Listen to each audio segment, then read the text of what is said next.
96 கிராமங்களோட தாயகமான திண்டுக்கல் மேட்டுப்பட்டி பழமையும் சிறப்பும் வாய்ந்த பாஸ்கு திருவிழாவை ஒவ்வொரு வருடமும் சிறப்பா நடத்திட்டு வர்றாங்க.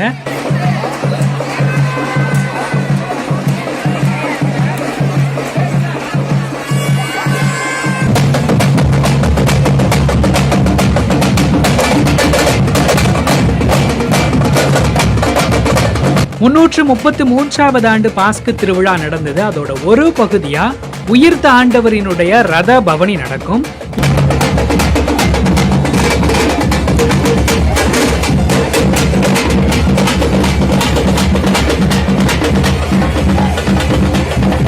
இந்த ரதபவனி நடக்கக்கூடிய வழியில இருக்கக்கூடிய பேகம்பூர் பெரிய பள்ளிவாசல் சார்பாகவும் திண்டுக்கல் கோட்டை மாரியம்மன் கோவில் சார்பாகவும் உயிர்த்த ஆண்டவருக்கு மாலை மரியாதை செய்யப்படுறது ரொம்ப முக்கியமா பார்க்கப்படுது. நகர் முழுக்க நடக்கக்கூடிய இந்த ரத ஊர்வலத்துல பொதுமக்கள் கூடி நின்று உயிர்த்த ஆண்டவருக்கு மரியாதை செய்யறாங்க. கூடவே பட்டு துணியும் பூமாலையும் உப்பு மிளகு போட்டு அவரை வரவேற்கக்கூடிய காட்சியையும் நம்மால பார்க்க முடியுது.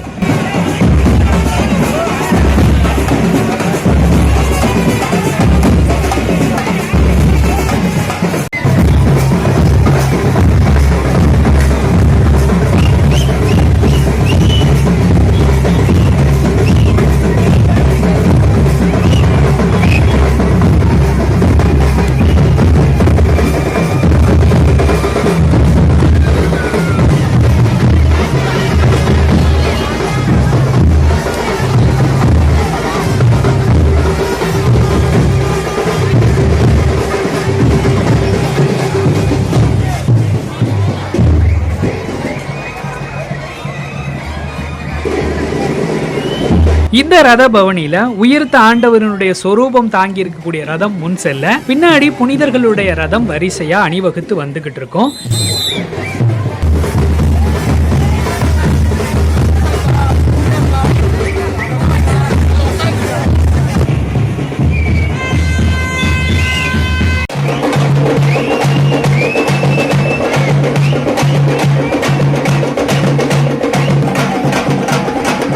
மேட்டுப்பட்டி மக்கள் எல்லாருமே இந்த ரத பவனியில பங்கேற்கிறாங்க அப்படின்னு சொல்ற அளவுக்கு அவ்வளவு கூட்டம் இருக்கும் இந்த ரத பவனியில.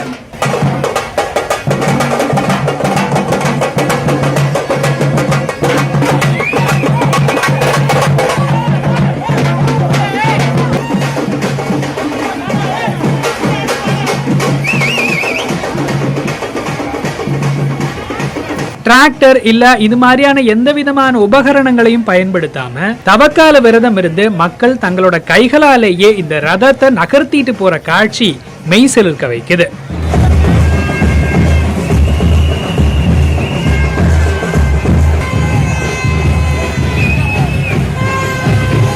மேட்டுப்பட்டி புனித வியாகுல மாதா திருத்தலத்துல தொடங்கக்கூடிய இந்த ரத பவனி திண்டுக்கல் நகர்பகுதி முழுக்க நடக்குது.